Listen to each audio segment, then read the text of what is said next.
Good evening, everyone. This is a day to celebrate. I hope that most of you heard our president, and you know what? It feels so good to say that, a real president. Hasn't it been a relief? Every time I see President Biden get up to speak, I kind of go, we're back to normal again. Well, I tell you, it has been an incredible I guess he's been in office 50 days, and our vice president, homegrown vice president, Kamala Harris, hasn't it been a delight to see her stand with President Biden when bills are being signed or her swearing in folks or her giving speeches? It's been very exciting to see the two of them in. And just think, they've been in 50 days, and the goal was 100 million shots by the 100th day that he's been in office, and I predict that he will absolutely surpass that. Well, you know, I haven't talked to most of you since January 6th, the day that President Trump attempted to overthrow the government, delay the election, and prevent the swearing in of President Biden. It was quite a stressful evening. I was in the gallery right before things were happening, and I was very lucky because I left about 10 minutes before everything broke out. If I had waited another 10 minutes, I literally would have walked into the insurrectionists in the hall, and who knows what would have happened, considering they were all hunting members of Congress. But nevertheless, we are finally turning the page, and I will tell you, when I got my first shot, and of course I've had my first and second shot, it was just it had a psychological effect. It made me feel like there is a light at the end of the tunnel. I will be able to take off this mask. I will be able to go to restaurants and see friends and family again. And one of the most important things for us to do was to pass a very extensive, serious package. And I will tell you that we tried to pass a package of this magnitude before, but as you remember, the Republicans would not go along. But I tell you, at the end of the day, organizing always wins out. And on January 5th, we sent two new senators to the U.S. Senate. If you could imagine a black man and a Jewish man from the state of Georgia going to the U.S. Senate, and hats off to Stacey Abrams and all the other organizers. But it was because of their work that had taken place for years. They didn't just do that overnight. Stacey had been working to change Georgia blue for years.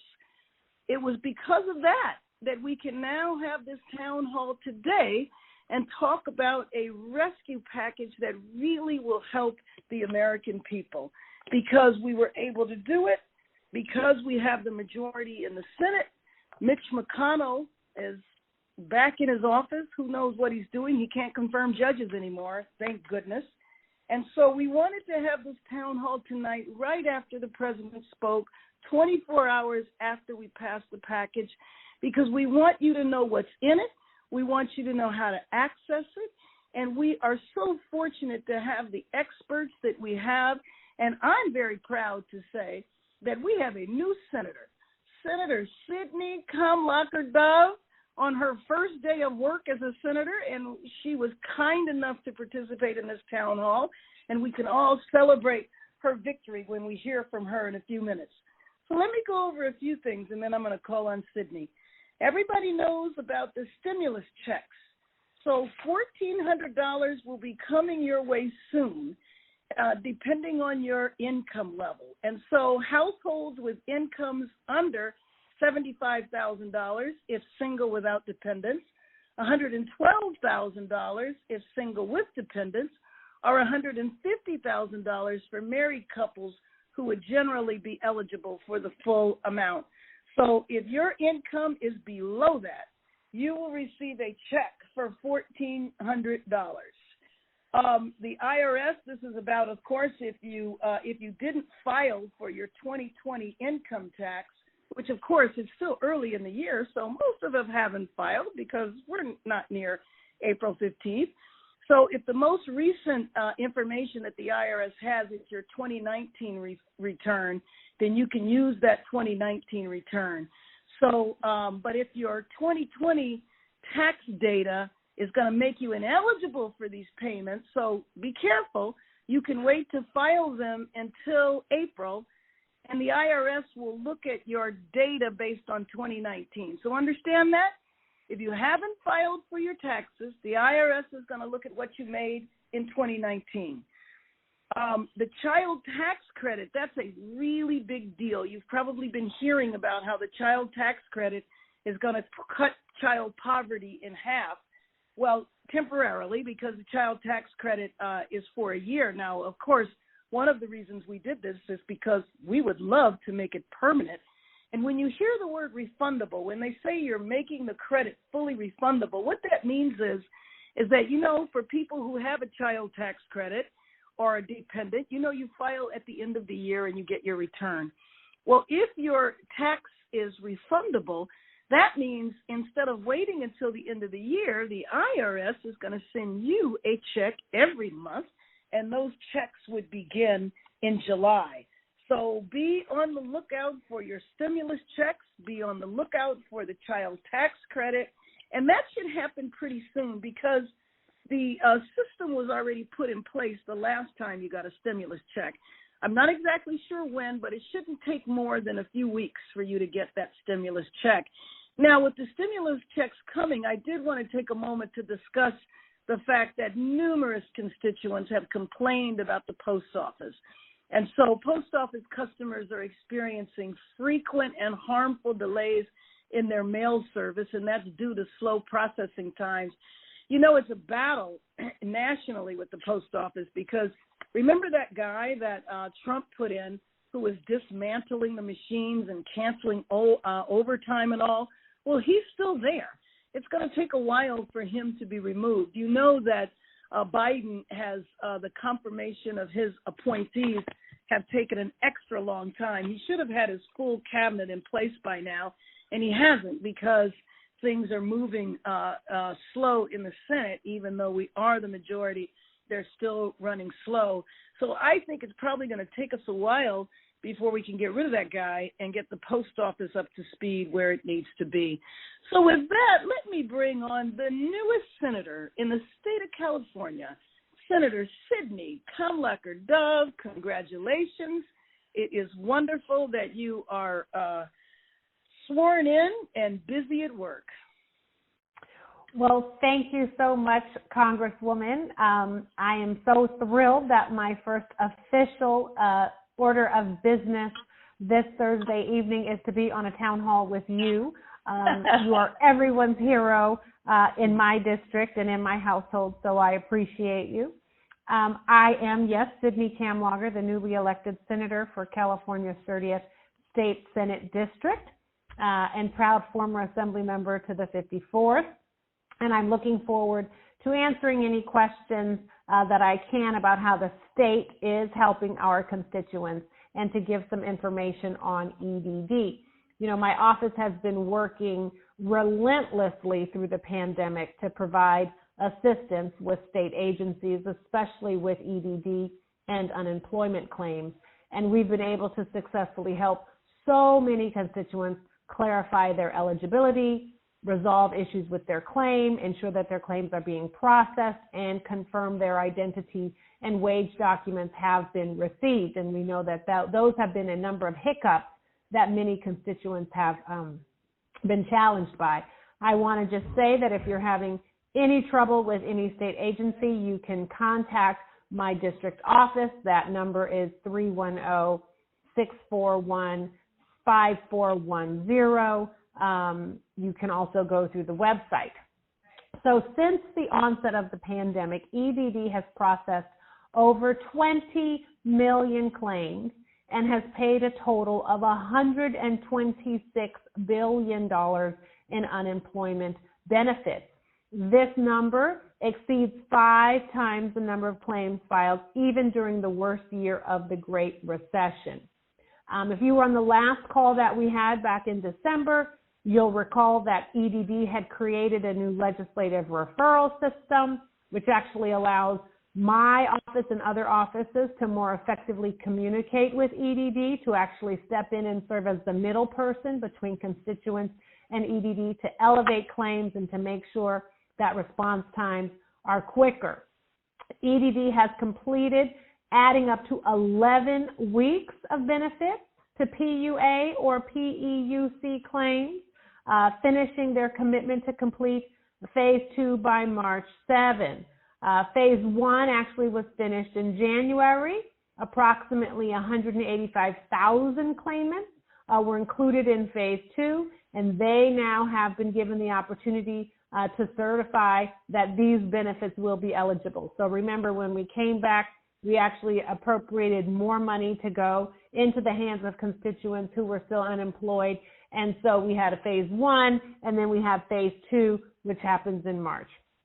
So also in response to our advocacy, EDD has also just recently doubled the time that we have in order to talk with EDD specialists one-on-one, which will allow us to help solve your cases quicker.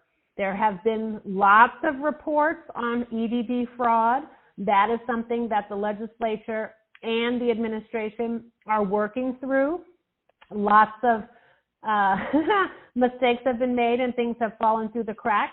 I will say, not to defend anyone, that many of these things were actually issues that had been raised almost 10 years ago by the state auditor's office, but the changes that the state auditor had recommended would obviously have cost money, which was something the state was not in a position to pay for, to fund, because we were still going through our recession and slow recovery. And so the government, the state, had to make a decision between making sure that seniors were able to keep their health care and, you know, adding more dialers and more hours to our centers, our call-in centers for EDD. Obviously, the state chose to make sure that, you know, healthcare was a priority. But now that we are through that, the legislature is taking, you know, new strides to make sure that we are shoring up the weaknesses that are in EDD. One of the things that we're doing is actually pushing to allow for EDD checks to come through direct deposit rather than on the debit card, since we know that many cards had been frozen by Bank of America when fraud had been detected. I also want to share that Bank of America was continuing to collect interest on taxpayers' dollars while they had frozen the accounts that were connected to these cards. So they took the state's money, loaded up these debit cards to give to folks who needed unemployment, and then froze the accounts and continued to collect interest. We had a hearing, and the contract with Bank of America was terminated subsequently because of that. I want to add that California has also passed a budget that we call our Golden State Stimulus. And so very similar to what's happening at the federal level, and thank you again, Congresswoman Bass, for that. We are now going to be sending out $600 or $1,200 one-time payments to Californians who have faced hardship because of COVID, who are Cal EITC recipients, and who are I-10 filers, which means you earn $75,000 a year or less. And so we are working hard to make sure that more money is being connected to EDD and then subsequently given out in unemployment claims. And we are giving out stimulus checks on our own through the state of California. I know you have other callers that have presentations, and so I will end with that, but we'll be happy to answer any questions if they arise later on about EDD. Well, thank you, Madam Senator. I love the way that sounds. Let me introduce Ben Raju, who is the director of the Los Angeles Regional Office for the SBA, the Small Business Association. And Ben, I hope that you have access to the queue, because there are definitely a number of questions that apply to you. Fantastic. Thank you so much, Congresswoman. It is an honor to be here today, to be able to speak on this historic signing of the American Rescue Plan Act, which now enables the SBA to continue to lift up the cornerstones of our communities, the mom and pop businesses, the nonprofits that provide essential services for our everyday lives, that hire from within our neighborhoods, and so much more. Our nation's more than 30 million small businesses are the economic engine of this country. And in alignment with the administration, we're going to continue to focus on their equitable treatment, as well as continue to work tirelessly to ensure that eligible borrowers will get access to the critical economic relief that this act provides. A couple of highlights of changes and additions that the bill will provide now is over $7.25 billion additionally for our Paycheck Protection Program, including expanding eligibility to additional nonprofits and digital news services, which was not available before. Additional funds are now allocated for our shuttered venue operators grant, which here in our district is going to be essential for our venue operators, and now allows businesses to apply for both PPP and the SVOG, which wasn't allowed before, and I know is a sigh of relief for so many different people. It's going to provide an additional $15 billion for our targeted economic injury disaster loan program, including new to this bill is $5 billion for our supplemental targeted EIDL advance payments for those in the low-income areas and those that are hardest hit by the pandemic. Additionally, we're going to have another a little over $28 billion for our restaurant revitalization fund that are specifically for industry-focused grants. Another $100 million to establish a community navigator pilot program where grants will go to eligible organizations to support the efforts to improve access to COVID-19 pandemic assistance and resources. SBA, as you know, has been focusing every day on assisting our nation's small businesses. Here in Los Angeles and our surrounding areas and throughout the country, business owners have been suffering, and the SBA has been here to be able to assist them through our various different programs. Our office continues to be here to support these efforts and will continue to be here to answer these questions and provide guidance as we need it. I look forward to getting an opportunity to answer those questions that are in the chat box. And ma'am, it's an honor to be here and a pleasure to be able to continue to serve our constituents under your leadership. Thank you very much, Ben. And before you leave, what about loans and PPP for small nonprofits? So nonprofits are eligible to apply, and if there are any questions of folks that have specific details regarding their individual circumstances and their individual organizations, I really want to encourage folks to reach out to our office. Our email address is lado@sba.gov. That stands for Los Angeles District Office, so lado@sba.gov. And get a chance to speak with us directly if they have individual questions. I know that the rules and the different things have been changing, and we've been working closely one-on-one alongside our resource partners, like our small business development centers, our SCORE partners, as well as our women's business centers, to make sure that folks have a clear understanding of what they're eligible for and what they can apply for.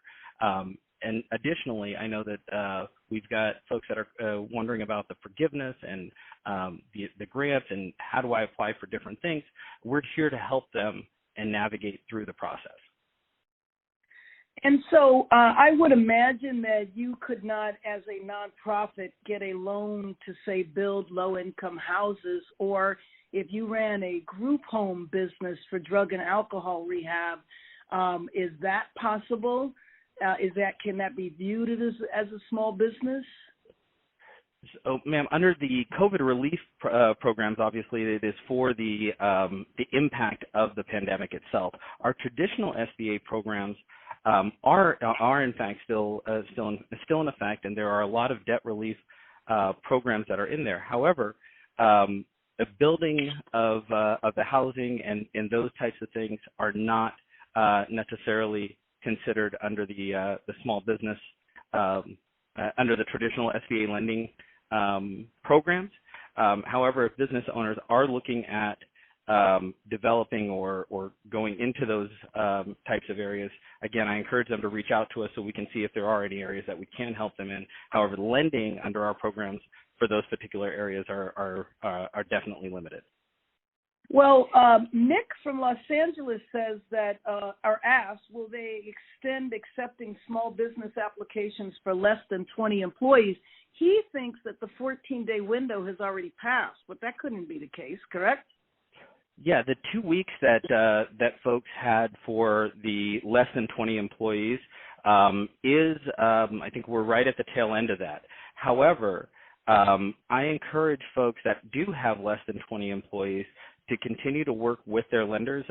We have some amazing CDFIs in our district, as well as lenders that are working to make sure that our smallest of small business owners have access to the programs that are available, and are working regularly to be able to do that. And if they are facing any challenges with getting their application out there, again, I definitely encourage them to reach out to us so we can make sure we connect them with the right resources and the right partners for them on this journey. Well, thank you very much, Ben. And why don't we go to a poll question at this point, and I will call on Louise McCarthy after the poll question. Great, let's do it. Thank you, Congressmember. Our first question for our constituents on the line tonight is, have you received at least one vaccine shot? You can press 1 for yes and 2 for no. Again, our first polling question, we've got a few of them for you tonight, is have you received at least one vaccine shot? You can press 1 for yes, and you can press 2 for no. Go ahead and vote right now. We'd love to know if you've gotten that vaccine yet. Again, if you've gotten at least one shot of the vaccine, press 1 for yes and 2 for no. And Congressmember, it looks like about 55% yes, 45% no so far.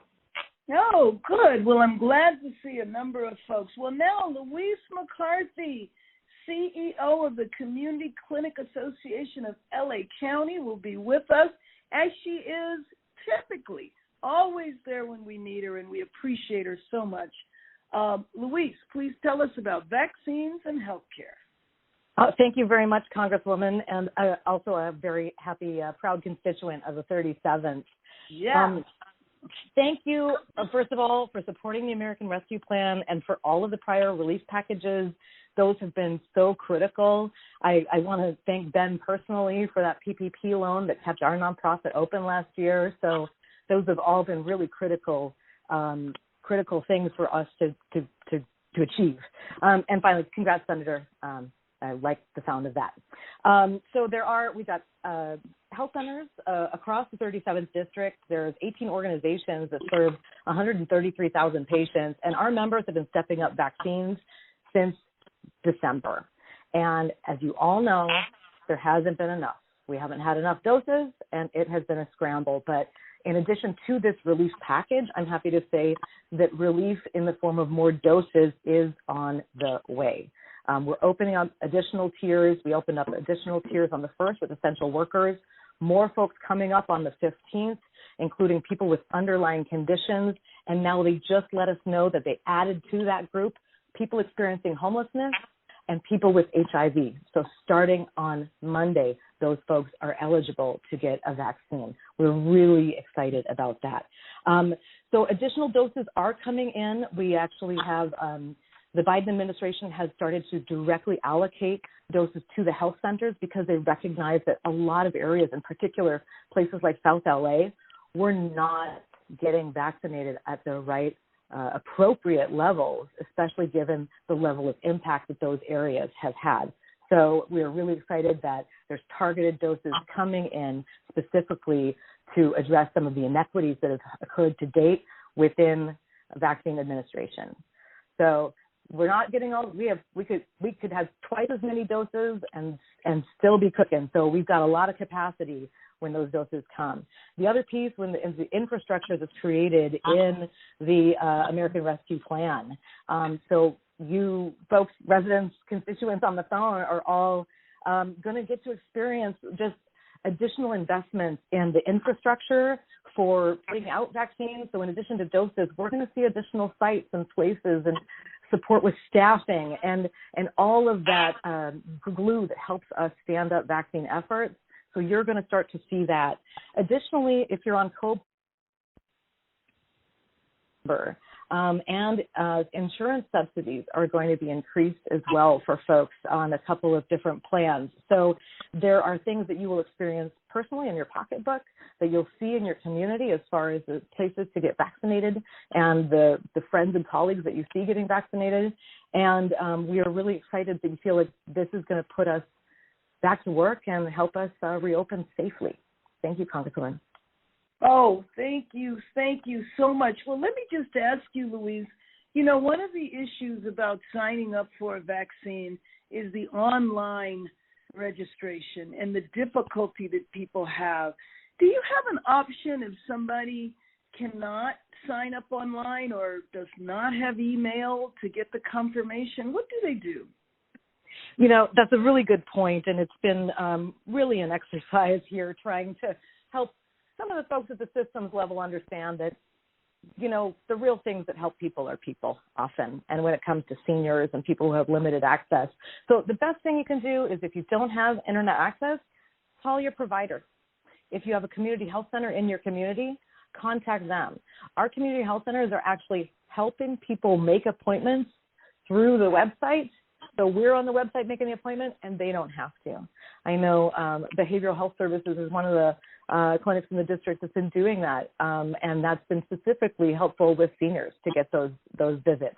The other thing I would point to, the county website to find appointments. If you are going to look for appointments, go there, because that includes the state appointments, the federal appointments, and the county appointments. And so it's got a really long handle that I'm not sure I should even try to say with all the flashes and stuff. But if you go to publichealth.lacounty.gov and in the search thing just say vaccine appointment, it'll take you to a hub where there's all the different appointment systems, and you can see the sites and who's taking appointments. Wow. Well, thank you for this. And I am excited that we do have better access. I've been pushing federally for the vaccines to be distributed in a very creative way. I know Councilman Marquise Harris Dawson does phone banks. He phone banks people in neighborhoods and says, okay, in 2 days, the vaccines will be available from 9 to 5 at this park, so that the only people that know about the vaccines are the people that receive the call. And if you live in the 8th Council District, I would recommend you call the office and find out where there might be vaccines that are available. We need to be very, very creative. One of the things that we did in the rescue package is that we put resources in for vaccines to be distributed at community clinics, in mobile clinics, at community centers, just all over. We want as many people to have access as possible. And I get annoyed when they talk about people are hesitant, and that's the reason why people aren't getting vaccines. So I did an editorial. You might have seen it. It was in the Washington Post yesterday. And that editorial talked about if you focus on the people that want the vaccine, 9 times out of 10, they either know somebody that's hesitant or scared, or they're related to them. But when your friends and family see you getting the vaccine and everything is fine afterwards, then that encourages them to do it as well. So any and everybody that's eligible, please go out and get it. You know, I actually, before I got the vaccine, I was a little hesitant too, because I thought that, you know, Trump really pushed it with that warp speed project he had. He wanted to make sure the vaccine came out before the election. And so I wasn't sure if it was a political ploy. But then when I did my homework, I realized this vaccine has been researched for over 12 years, because although COVID-19 is new, coronaviruses have been around for a long time. Just like now we're seeing the South African version and the UK version. Well, researchers have been working on other versions, variants, mutants of coronavirus for many, many years. So they already had the infrastructure in place. And then when I learned, of course, that there was an African-American woman who was one of the leaders of the research team, well, that was helpful too. And so I would just encourage people. I got my shots. The only thing I had was a sore arm afterwards, no side effects. But at least I have the freedom psychologically to know that there's a 95 or 98% chance that I won't get sick. And now the more people that have had the vaccines, you know, we're learning that you probably don't transmit the virus after you've had the vaccine. And that was something that we really didn't know about. So anyway, the more people get vaccines, the sooner they get vaccines, the quicker we will get our lives back to normal. Let me now introduce our final speaker, another community hero, Lori Gay, who is the CEO of the Neighborhood Housing Service, one of the oldest community development organizations focused on housing in the country. Thank you, Lori, for always being there, always being available to the community. Thank you, Congresswoman. I appreciate it. Glad to be here and so honored to be speaking alongside the other nonprofits who are sharing their information, and certainly our newest senator. We're grateful. And so let me just mention a couple of highlights, because you can get caught and be lost in the numbers with the housing piece in the new bill. There's a lot of information. But I think what I should say first and foremost is NHS, Neighborhood Housing Services, is available to answer all kinds of questions and try to help people get in the right direction, whether it's with your lender, your servicer of your loan, a city or county funded program, the state of California, because all those entities are processing the federal relief programs in some way. And I think what's critical is you want to sometimes have a guide, and these are free services. It is our job to make as sure as possible that you understand how to navigate the crazy housing mess we've had going on for a while. And so we want to do as best we can. So the plan as it's written right now is going to add $25 billion in rental and utility assistance for tenants who have experienced some kind of challenge or struggle with the pandemic. It also provides $10 billion to help homeowners who are struggling with meeting their mortgage payments, to pay utility bills, other housing costs, and get caught up on their loans. Another $100 million was dedicated, and a lot of people don't pay attention to this, to pay for housing counselors throughout the country who are HUD approved. So that's the Housing and Urban Development Department. If they have a HUD approval, they should then be, for sure, providing any services to you relative to your mortgage or renter assistance for free. So there'll be, as always with crisis, some folks who show up and start trying to charge. Please don't pay to get help for housing. Don't do it. It should be free. The last thing I'll mention real quickly on the big numbers is the plan offers $350 billion in relief to states and local and tribal governments. So LA as a city is getting somewhere around $1.35 billion, the county about $1.9 billion, city of Long Beach $153 million, and then there are some other cities further west. And so I think what's important is knowing that you can call your local HUD-approved housing counseling entity. You can start certainly with NHS, but there's about 12 of us in the region. And any of us can help you. We'll get on the line. If you need help and assistance with your mortgage, you aren't sure how to talk to your lender, you want to have us help you walk through that because these funds have been set up to help offset some of your costs due to the pandemic.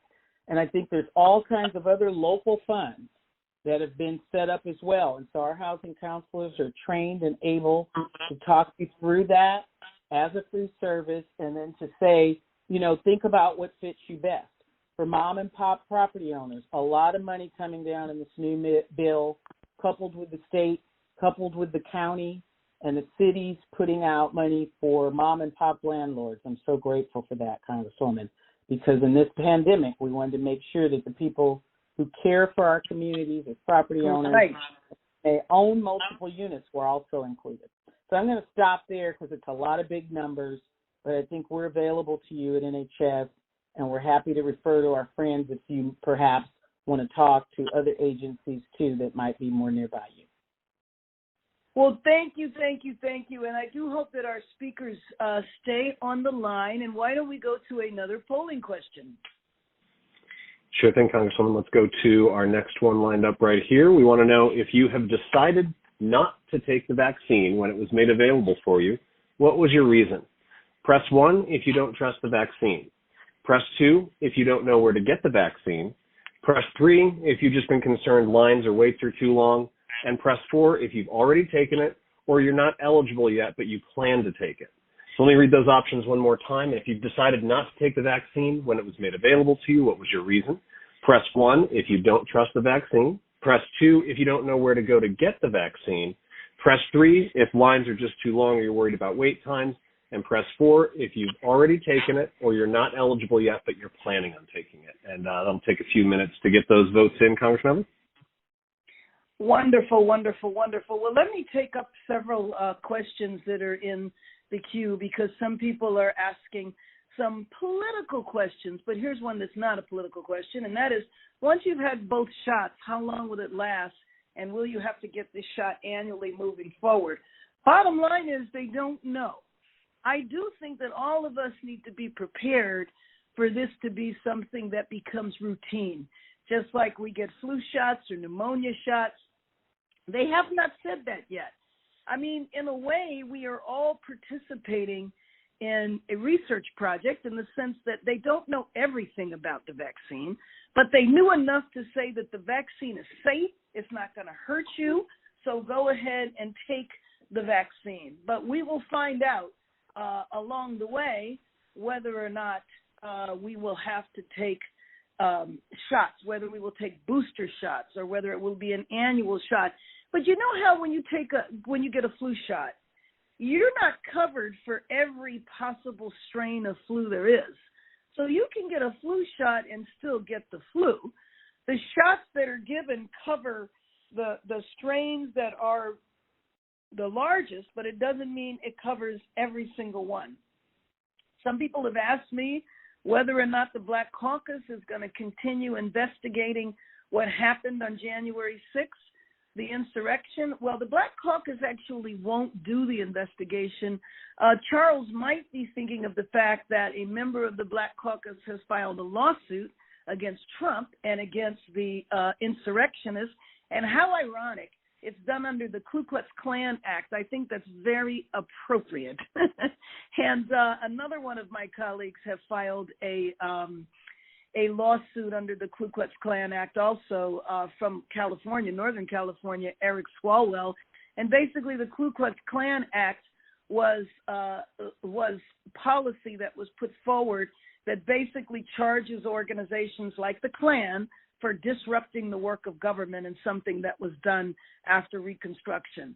So it'll be interesting because I believe, no doubt, that some of those people that invaded the Capitol were actually members of the Klan. And if they weren't members of the Klan, they were members of other white supremacist organizations. And so some people have asked me why it takes so long, given that we have the majority. Why are we still struggling to get legislation passed?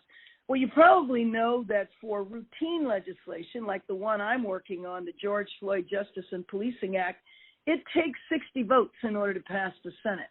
What we did in terms of the rescue package was we used a very rarely used procedure called budget reconciliation.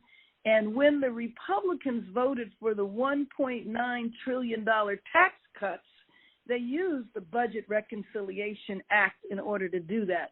So even though they're squawking now about us giving $1.9 trillion to the American people, to working families, to people that are struggling, they were mad about that, but they had no problem giving away $1.9 trillion to the richest people in the country, which is why through the pandemic, while a lot of us are struggling, some people did just fine because they were fine before and it didn't really hit them. Let me ask our speakers in a minute if you would like to come back on, if there's any other comments that you would like to make, or if there are any questions in the queue that you would like to take up. Betty from Los Angeles wants to know when we will be able to replace the Postmaster General. I mentioned that a number of President Biden's appointees have not been confirmed by the Senate yet. And when the board for the post office is confirmed, there will be enough votes to get rid of him. the postmaster. But right now, it's not something that the president could just unilaterally do. If our senator is still with us, there is a question about unemployment benefits that Rhonda is asking, which wants to know whether or not considerations have been made that taxes would be waived in the case of unemployment insurance. If our senator is still with us, if she could jump in, and she might have an answer to that. Yes, so unfortunately, that is not something that is currently under consideration. And even during the time of COVID, when we were working to pass renter protection relief and relief for single homeowners and baby or mom and pop landlords, taxes were still due, property taxes were still due, and it was something that you could request either an extension on, although most of those were not being given, or you were, one of the things that we did do was we said you were not going to be assessed any penalties for paying your property taxes late. As it relates to income taxes, during COVID there were some extensions, but none have been granted, no extensions rather have been granted now. The hope is that because more and more folks are getting vaccinated, because we are seeing the ICU capacity numbers going down, and because slowly but and surely we're seeing purple move to red and move to orange in terms of the tiers, and more reopenings, that our economy will continue to recover for middle and low income Californians, which will also be able to benefit our coffers as it relates to taxes. But one of the things we have seen as a result of COVID is that those who are rich have been doing very well, and as a result we have been getting surpluses into our state coffers rather than deficits, which was what we were anticipating. And that's probably one of the reasons why there won't be any tax relief. But there will be stimulus checks in addition to unemployment claims that will be eligible for benefits that are going to low income and working class families. Well, Congressmember, yes. We've got a good one lined up here. I think Ben will want to take. It's from Patrice in Redondo Beach. You mind if I bring Patrice live here? Sure. All right. And Patrice, you can go ahead and ask your question directly of Ben right here. We've got him on the line with you. Go ahead, Patrice. Okay, great. And thank you for this wonderful town hall. I'm the founder of a small nonprofit charity, and we did receive a small business loan through the SBA because of COVID-related issues. We're wondering if there's anything in the pipeline as far as forgiving any of those loans. And I'm not talking the PPP. It's specifically the loans that we have to pay back. I've already started paying it back, actually. Thank you for that question, Patrice. Let me just, before Ben answers that, let me just ask if Louise could follow, because the other part of Patrice's question is foster parents are now eligible to get the vaccine, but she can't find any info regarding this. And maybe Louise, when Ben is finished, can confirm whether that's accurate or not. Thank you. Fantastic. And thank you, Patrice, for asking that question. As it stands right now, and I think you're referring to our economic injury disaster loan, which is available in addition to our Paycheck Protection Program, those loans are repayable. And those, there was a portion of it as far as the advance portion that was forgivable and available in the form of up to $10,000 that was forgivable. However, the rest of it is, as it stands currently, will need to be repaid. And I'm not aware of any of the legislation or anything like that that's currently in place to be able to make that forgivable. And Louise, would you mind responding about are foster parents in fact eligible now? Yes, actually, foster parents are eligible if they're providing emergency housing for young people. I'm looking for the best thing to do is to go to the county website, that is publichealth.lacounty.gov, and go to their vaccine appointment locator. And what they do is they walk you through a checklist. Once you choose any of the venues you want to go to, you'll say, yep, I fit in this category.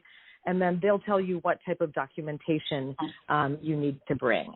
And so you should be, this was just recently opened. And so hit to that county website and enter your eligibility in the appointment function. Thank you, Louise. And actually, can I go back to Ben just real quick here? Can you clarify whether or not small businesses are eligible for PPP even after that 2-week exclusive eligibility expires? Yeah, and I'm glad you came back to that. I was actually going to unmute and cover that a little bit. We did have a 2-week period where that actually expired earlier this week, yesterday, as a matter of fact, for small business owners with less than 20 employees to be able to apply for the Paycheck Protection Program.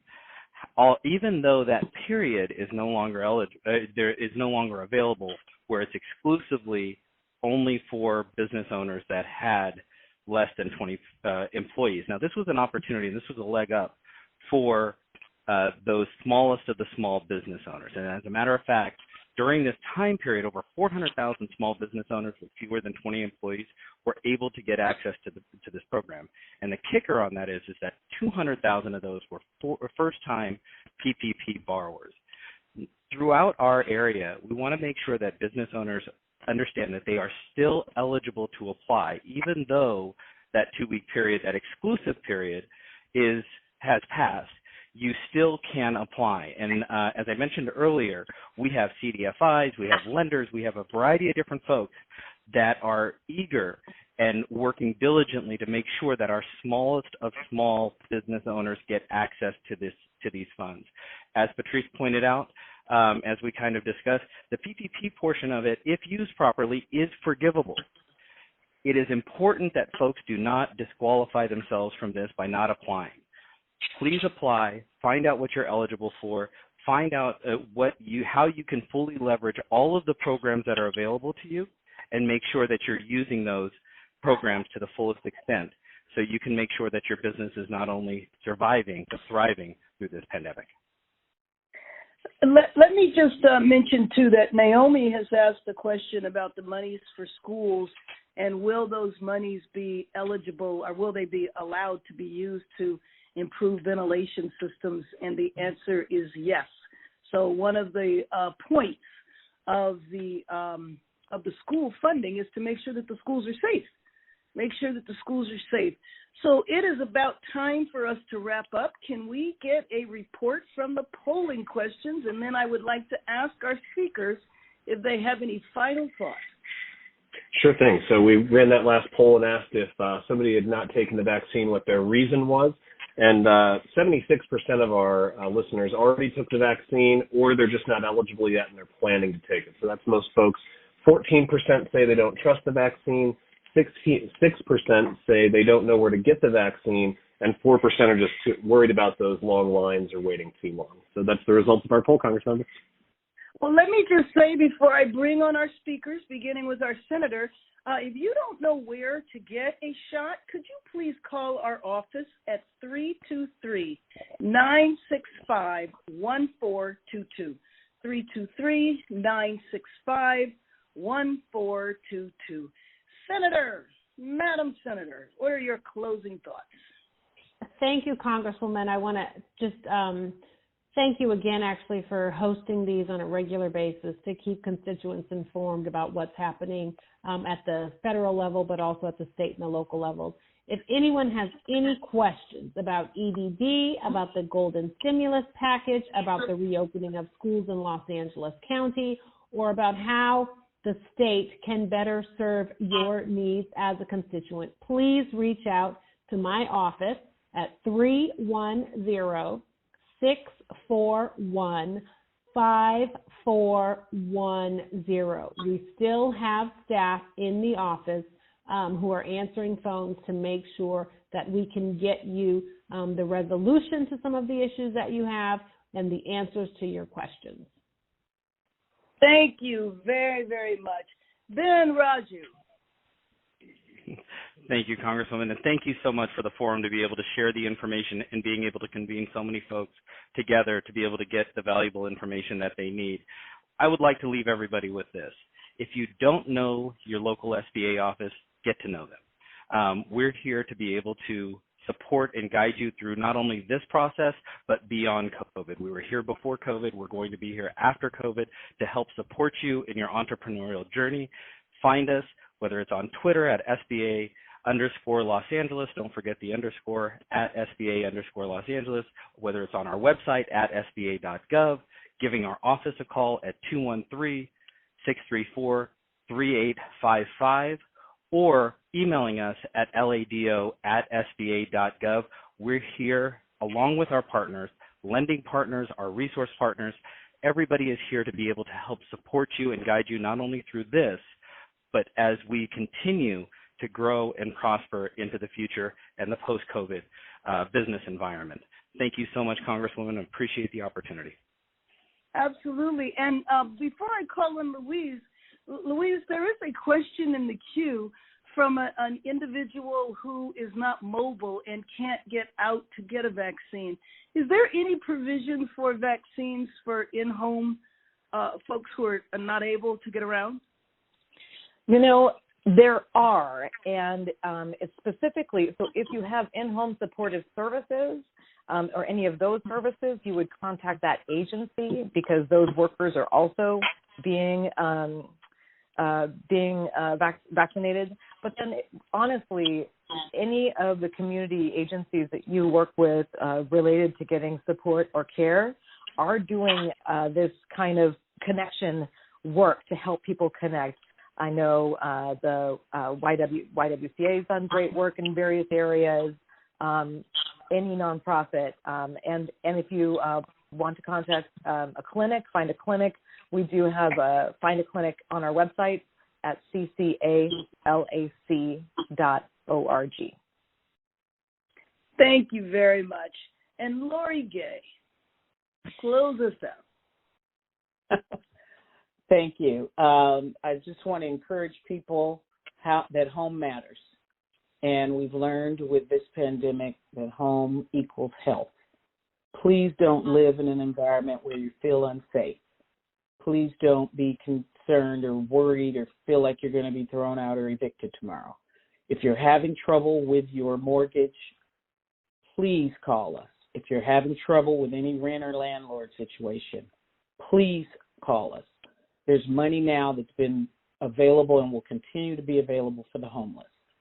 Please call us, 213-381-2862. And our website is nhslacounty.org. We're here to help as a free service. Please let us do it. Thanks so much, Congresswoman. We appreciate you. And thank you, Lori Gay, for your years and years of service in our community. Let me thank Louise McCarthy for your service in keeping us all healthy. Ben Raju from the SBA administration, thank you so much for your work. And Senator Camlogger, I know you are going to work as hard in the Senate as you did in the Assembly, and we are so proud of those of you who are in the state legislature because you are delivering for California. Thank you, everyone. We will be in touch. If anything changes, anything new, you can be sure that we will reach out to you. Any of your questions that weren't answered, 323-965-1422.